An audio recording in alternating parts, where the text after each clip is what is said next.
Chapter 18. The sun was just under the horizon when I made my way across the yard and down the sidewalk to her street. I remember thinking that night was coming sooner these days, even though it was still warm. Good. I was already so tired by everything that had happened. I just wanted the day to end. Why did she even ask me over? What was she expecting? What did we have to talk about? And why was I just going over as if I had nothing to do? Okay, sure, I'll drop everything and come. I was so tired. I stopped. This is stupid. Why should I go there? So I didn't nominate her. So what? Did I have to? Was I supposed to?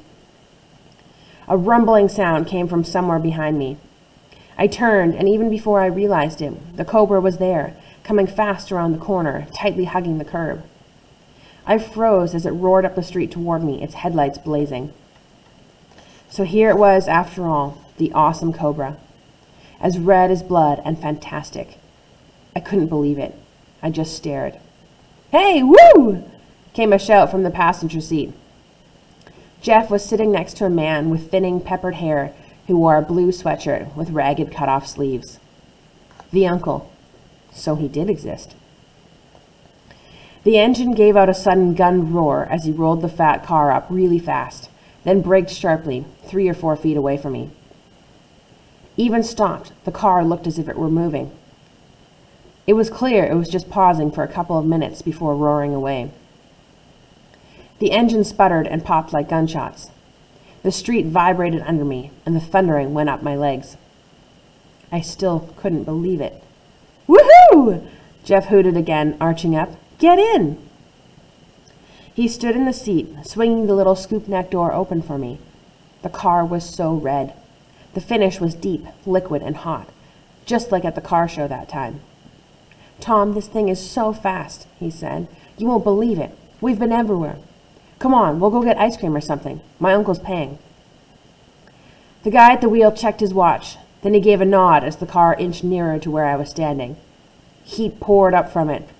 "Come on, Cobra Man," said Jeff, grinning. "This is for you, you know. I made him come up here from the city on a Monday night. I told him you really, really love this car, and you gotta ride in it now."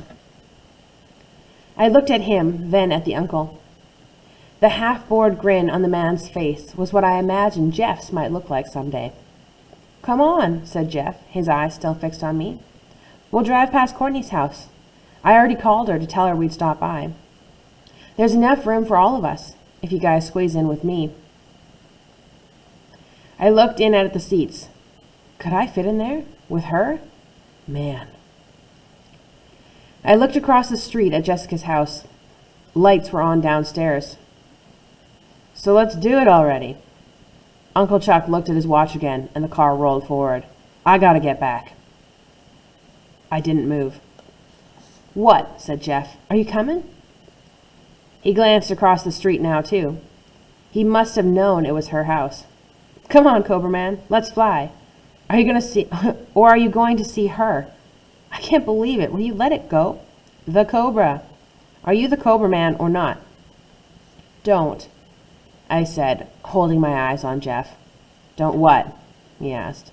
"Don't call me that." "This is crazy," he said. "Why are you just standing there? Do you love her or something? Look, I got him to come here for you. Don't be a dork." I felt as if I were a wire filled with electricity, burning up. My chest felt ready to burst. My jaw was tight. My feet tingled. I was so stiff that I felt I could lift right off the ground, like a statue or something. I just stood there forever, between taking a step and not taking it. Then all of a sudden, I sort of jerked in front of the car. It rolled toward me, and I felt its heat pouring on my legs. "Don't be a dork. Get in." "Jeff," I said, "why don't you just—" My breath caught suddenly in my throat, and I had no voice. I finished what I was saying by flicking my finger toward the end of the street. "Freaking Firegirl," Jeff said. Then he came out with a curse, said it again, and slumped back into the seat, yelling, "Let's get out of here."